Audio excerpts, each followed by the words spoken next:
move on to segment 2. Maybe we should call this one, Cedric, Say What? I don't know if we've done a Say What segment in a while, but it's been a minute. This seems to fit because your friend and mine, Baker Mayfield, I say that tongue-in-cheek, but Baker Mayfield doing an extended interview and piece with GQ magazine, and some of that starting to come out and make big waves. Probably the biggest of them was what Baker Mayfield, former Oklahoma quarterback, now leading the Cleveland Browns, what he had to say about Daniel Jones, the recently drafted New York Giants quarterback.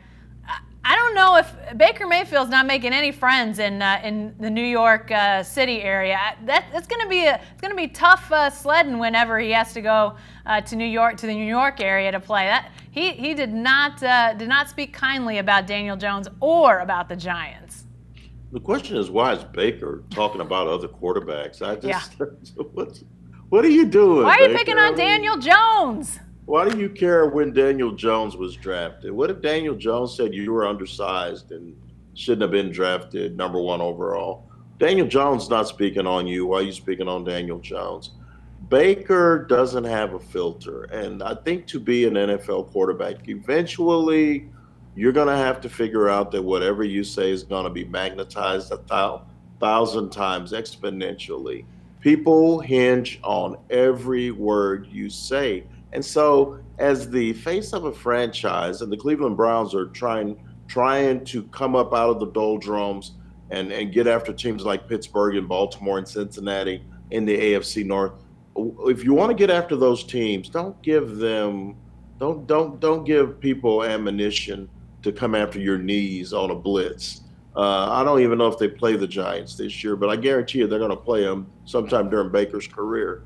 And if you're the leader of a locker room and Baker has the respect of the players in that locker room, don't make it harder on yourself.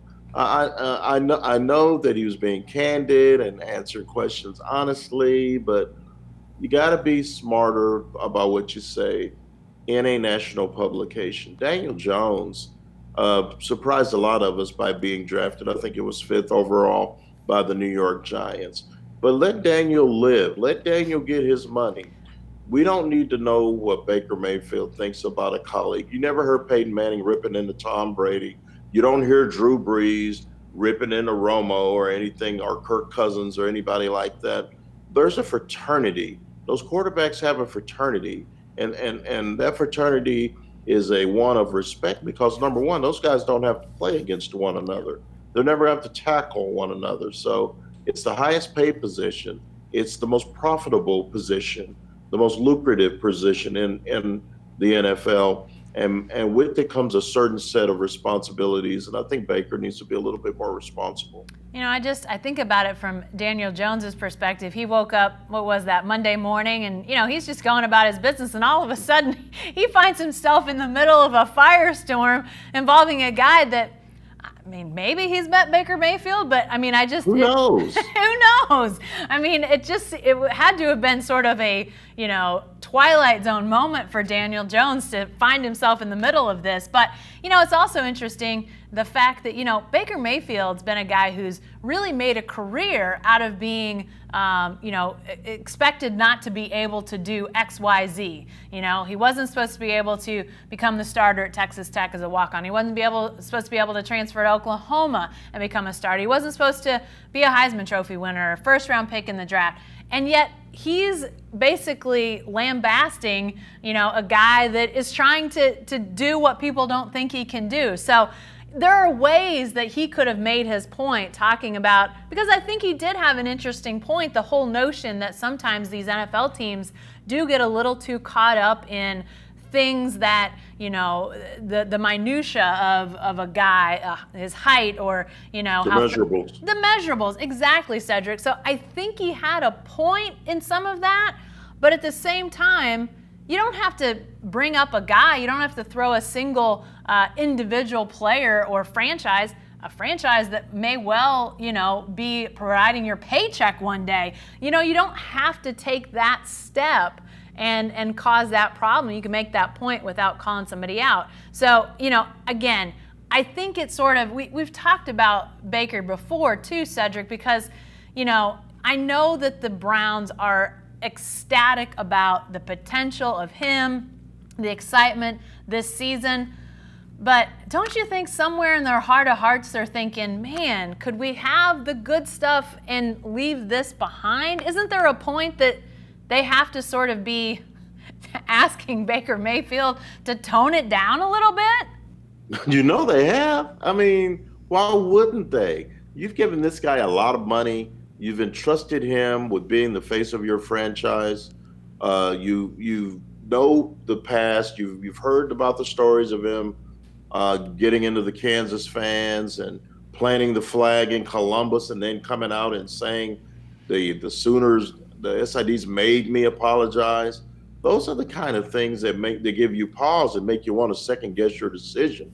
The only thing that I can say about it, Jen, is this: that boy can play football, and at the end of the day, that's the most important thing, is that he can play football. But don't make it so hard on yourself. Yeah. If you start to make yourself out to be public enemy number one, you can't be sorry. You can't be questioning why a defensive end hit you in the knees on a blitz. So to me, I think he needs to respect the game a little bit more, respect the position a little bit more, and respect that fraternity of quarterbacks a little bit more, or things are going to get a lot harder for him. He already has to play Pittsburgh twice a year and Baltimore twice a year. Why are you adding to that load? Yeah, and I think it's interesting too. You bring up some of the comments that Baker made in that GQ story about the planting the flag and the apology after the Ohio State game last year.